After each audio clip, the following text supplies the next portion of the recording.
تم خود کو زخمی کرنے سے باز نہیں آتی تو اس لیے ایسا کرنا پڑا، وہ وضاحتیں پیش کر رہا تھا۔ مجھے تمہاری وضاحتوں کی ضرورت نہیں، میں جینا نہیں چاہتی۔ کیوں جینا نہیں چاہتی؟ زندگی بہت خوبصورت ہے۔ ہاں، خوبصورت زندگی۔ زندگی کی ساری خوبصورتیوں کو تم نے بدصورتی میں بدل دیا ہے۔ میں نہیں جینا چاہتی، جینے کے لیے کچھ باقی نہیں رہا۔ میں تم سے محبت کرتا ہوں، میری محبت تمہیں جینا سکھا دے گی، وہ پیار سے بولا۔ محبت کا نام بھی نہ لو، تم نے جو کیا ہے محبت میں وہ نہیں ہوتا۔ تم کیا جانو محبت کیا ہوتی ہے؟ محبت اور جنگ میں سب جائز ہوتا ہے۔ وہ کہہ لگا کے ہنسی۔ محبت اور جنگ میں سب جائز ہوتا ہے، اس کی ہنسی میں دیوانگی تھی۔ کس پاگل نے کہا کہ محبت میں سب جائز ہوتا ہے؟ کسی سے جینے کا حق چھین لو، کسی کی آبرو خاک میں ملا دو، سب جائز ہوتا ہے۔ جنگ کے بھی قاعدے قانون ہوتے ہیں۔ جس محبت میں سب کچھ جائز ہوتا ہے وہ محبت نہیں ہوتی، ضد ہوتی ہے، پاگل پن ہوتا ہے۔ ایسے محاوروں کی وجہ سے لوگ دوسروں کی زندگیاں خراب کر کے بھی خود کو معصوم سمجھتے ہیں کہ انہوں نے سب ٹھیک کیا ہے۔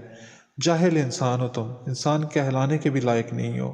مجھے تم سے نفرت ہے، شدید نفرت، کیونکہ تم وہ ہو جس نے مجھ سے جینے کے سارے جواز چھین لی ہیں۔ میرا بس چلے تو میں تمہارے ٹکڑے ٹکڑے کر دوں۔ وہ شدید غصے میں تھی، ہاتھوں کو چھڑانے کی کوشش میں اس کی کلائیوں سے خون بہہ رہا تھا۔ وکی اسے غور سے دیکھ رہا تھا۔ اس کی نفرت کے باوجود وہ اسے اچھی لگ رہی تھی۔ میں مرنا چاہتی ہوں، لیکن مرنے سے پہلے تمہیں کیفر کردار تک پہنچاؤں گی۔ جب تک تم اس دنیا میں ہو مجھے تکلیف ہوتی رہے گی۔ اچھا، سب کہہ لیا تم نے، میں نہیں جانتا کہ اب آگے کیا ہوگا۔ میں نے ہر ممکن کوشش کی تمہیں پانے کی، لیکن بس کبھی یاد کرو گی مجھے، تم میرا پیار یاد کرو گی۔ تمہیں تکلیف میں نہیں دیکھنا چاہتا تھا، لیکن الفاظ اس کے منہ میں تھے کہ اچانک دروازہ کھلا۔ ایک دراز قد آدمی اندر داخل ہوا۔ اس کے ہاتھ میں ریوالور تھا جو اس نے وکی پہ تان رکھا تھا۔ وکی کا رنگ پیلا پڑ گیا۔ تم؟ وہ اس کی طرف ناقابل یقین نظروں سے دیکھ رہا تھا۔ سائلنسر لگے ریوالور سے ٹرچ ٹرچ کی آواز آئی اور وہ وکی زمین پہ لہراتا ہوا گر گیا۔ ہنا کی سمجھ میں نہ آیا کہ اچانک یہ کیا ہوا ہے۔ وہ آدمی آہستہ آہستہ اس کی جانب بڑھ رہا تھا، لیکن وہ بے خوف تھی۔ زیادہ سے زیادہ مجھے مار ڈالے گا نا؟ مرنا تو وہ پہلے بھی چاہتی تھی۔ اس کے قریب پہنچ کے وہ رک گیا، جیب سے چاقو نکالا اور اس کی رسیاں کاٹ ڈالی۔ اس کے بازو آزاد ہو گئے۔ کون ہو تم؟ ہنا نے اس سے پوچھا، لیکن وہ خاموش اسے گھورتا رہا۔ پھر بن کچھ کہے وہ دروازے سے باہر نکل گیا۔ وکی زمین پہ پڑا اسی کی طرف دیکھ رہا تھا اور ہاتھ کے اشارے سے اسے بلا رہا تھا۔ وہ اس کے قریب گئی۔ میں نے کچھ کہنا ہے تم سے، وہ رک رک کے بول رہا تھا۔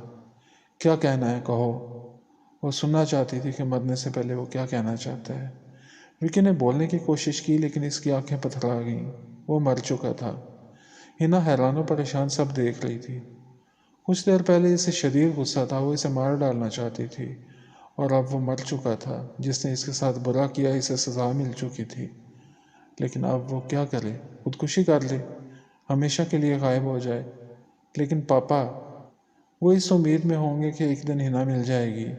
ان کا اور ہے ہی کون؟ صرف میرے لیے جی رہے ہیں، میرے لیے شادی بھی نہیں کی۔ میں اپنے دکھ میں ان کو کیسے بھول گئی؟ میرے مر جانے پہ انہیں کتنا دکھ ہوگا۔ عمر بھر روتے رہیں گے، میری یادوں میں کھوئے تڑپتے رہیں گے۔ پاپا، اس کا دل کیا کہ پاپا کے گلے لگ کے بہت روئے۔ ان کی ساری پریشانیاں ختم کر دے۔ میں ابھی نہیں مروں گی، اپنی تکلیف میں پاپا کو کیوں تکلیف دوں؟ میں پاپا کے لیے جیوں گی۔ اس نے فیصلہ کر لیا۔ وکی مر چکا تھا، اس کی لاش فرش پہ پڑی تھی۔ کچھ دیر پہلے وہ اسے منانے کی کوشش کر رہا تھا اور اسے اپنی زندگی میں شامل کرنا چاہتا تھا، لیکن اسے خبر ہی نہ تھی کہ اس کی زندگی یوں ختم ہو جائے گی۔ اسے ذرا بھی افسوس نہیں ہوا، وہ ایسی ہی سزا کا مستحق تھا۔ دروازہ کھلا، وہ دروازے سے باہر نکلی۔ آگے ٹی وی لاؤنج تھا۔ فرنشڈ گھر تھا، لیکن کوئی بھی موجود نہیں تھا۔ لاؤنج سے باہر نکل کے وہ باہر آ گئی۔ اندھیرا چھایا ہوا تھا، اسے کوئی اندازہ نہیں تھا کہ کتنا وقت ہوا ہے۔ لان کے سامنے گیٹ تھا، گیٹ بھی کھلا ہوا تھا۔ وہ دبے پاؤں گیٹ کی طرف بڑھی۔ اسے ڈر تھا کہ ابھی کوئی کہیں سے آ کے اسے دبوچ لے گا۔ ڈرتے ڈرتے اس نے لان عبور کیا۔ جیسا وہ سوچ رہی تھی ویسا کچھ بھی نہ ہوا۔ وہ گیٹ سے باہر نکل آئی۔ وہ آزاد تھی، اتنے دنوں بعد آزاد۔ اسے عجیب محسوس ہو رہا تھا۔ کھلی سڑک کے دونوں اطراف کہیں کہیں عالیشان مکانات تھے، شاید کوئی نئی ہاؤسنگ اسکیم تھی۔ سڑک سے دائیں جانب مڑ کے وہ سیدھی چلتی گئی۔ چند منٹ بعد وہ کالونی کے مین گیٹ سے باہر نکل کے مین روڈ پہ پہنچ چکی تھی۔ روڈ سنسان تھا، اس کے پاس پیسے بھی نہیں تھے اور نہ موبائل فون۔ اسے اپنی غلطی کا احساس ہوا، کم از کم نکلتے ہوئے وکی کا موبائل اور وائلٹ ہی لے لیتی۔ اب اس ویران سڑک پہ کوئی سواری نظر نہیں آ رہی تھی، آ بھی جاتی تو اس کے پاس پیسے نہیں تھے، پر اب کیا ہو سکتا تھا؟ دور سے روشنی آتی دکھائی دے رہی تھی، شاید کوئی موٹر سائیکل تھی۔ کچھ دیر میں موٹر سائیکل قریب آ گئی، اس پہ دو نوجوان بیٹھے ہوئے تھے۔ اس کے قریب سے موٹر سائیکل آگے گزرتی چلی گئی۔ گزرتے ہوئے انہوں نے اسے غور سے دیکھا تھا، اس کا دل دھڑک اٹھا تھا، اسے وہ کوئی آوارہ گرد لگے تھے۔ وہ تیز تیز قدم اٹھا رہی تھی، یہاں سے دور نکل جانا چاہتی تھی۔ منزل انجان تھی، کوئی اندازہ نہ تھا کہ کتنا چلنا پڑے گا، کوئی سواری ملے گی یا نہیں۔ تھوڑا آگے گئی تھی کہ اسے پیچھے سے پھر موٹر سائیکل کے انجن کی آواز آنے لگی، شاید وہی نوجوان واپس آ رہے تھے۔ وہ بار بار مڑ کے دیکھ رہی تھی، موٹر سائیکل اس کے قریب آ کے رکی۔ اس کا اندازہ درست تھا، وہی دونوں تھے۔ سنیے مس، آپ نے کہاں جانا ہے؟ وہ خاموشی سے چلتی رہی، وہ اس کے ساتھ ساتھ آہستہ آہستہ چل رہے تھے۔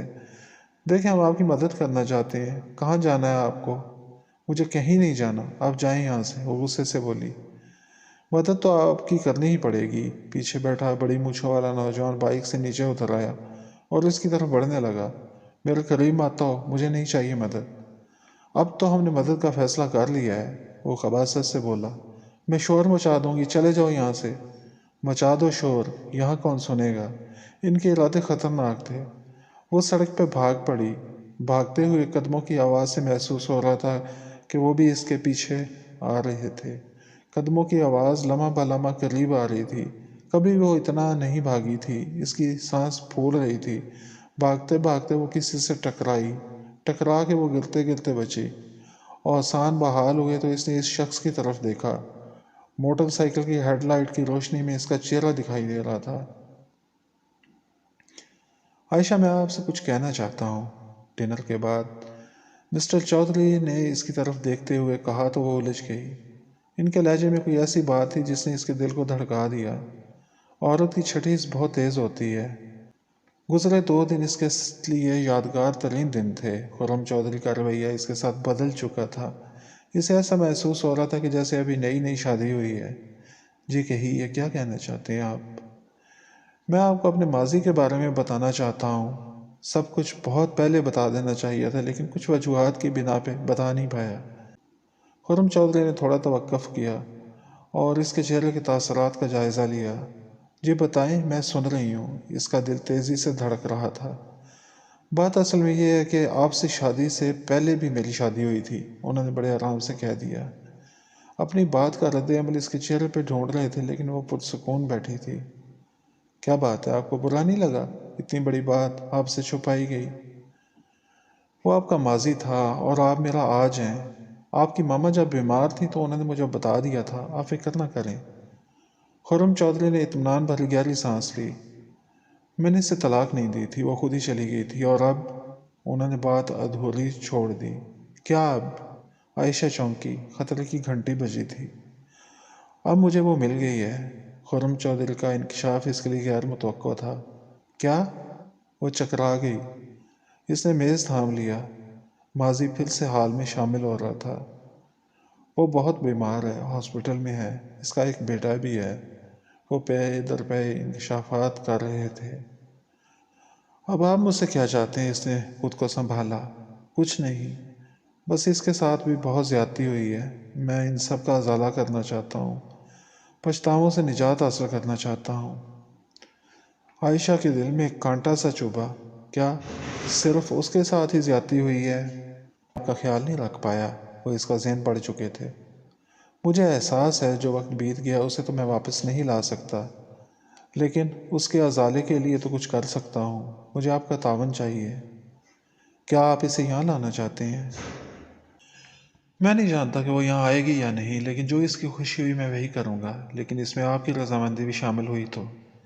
عائشہ کو صورتحال کا اندازہ ہو چکا تھا، تو یہ خوشی صرف اس لیے تھی کہ ان کو اپنی پہلی بیوی مل چکی تھی اور اسے اب وہ اپنی زندگی میں لانا چاہ رہے تھے، لیکن وہ کیا کر سکتی تھیں؟ کبھی اپنی بات منوانے کا سوچا کب تھا؟ بس زندگی گزر رہی تھی، اور اگر مزاحمت کرتی تو کیا حاصل ہوتا؟ اتنا بھی بہت تھا کہ وہ مرضی پوچھ رہے تھے۔ جو آپ کو بہتر لگے وہ آپ کیجیے، میں آپ کے ساتھ ہوں، وہ پر اعتماد لہجے میں بولی۔ خرم چودھری حیران رہ گئے۔ انہوں نے تو سوچا تھا کہ انہیں شدید مخالفت کا سامنا کرنا پڑے گا، عائشہ کے لیے سوتن کا تصور بھی سہانے روح ہوگا۔ حقیقت بھی یہی تھی۔ عورت شوہر کا ہر ظلم سہ لیتی ہے، لیکن سوکن تو اس کے لیے موت سے کم نہیں ہوتی۔ لیکن عائشہ نے ان کے سارے اندازوں کو غلط ثابت کر دیا تھا۔ انہیں بے اختیار اس پہ بہت پیار آیا۔ اپنی زیادتیوں کا احساس تو تھا ہی، لیکن اب اس کی سوچ بھی اچھی لگی تھی۔ وہ سچ میں ایک آئیڈیل بیوی تھی۔ لیکن شادی کے پہلے دن سے ہی دل میں جو گرہ پڑ چکی تھی وہ دن بدن مضبوط ہوتی رہی، اور انہوں نے کبھی اسے کھولنے کی کوشش ہی نہ کی۔ شادی شدہ زندگی میں سب سے زیادہ ضروری یہی ہوتا ہے کہ اپنے لائف پارٹنر کو سمجھا جائے اور اس پہ پورا اعتبار کیا جائے۔ ساری وضاحت طلب باتوں کی ساتھ ساتھ کلیئرنس کر لی جائے، تب زندگی بہت آسان ہو جاتی ہے اور دلوں میں فاصلے بھی نہیں پیدا ہوتے۔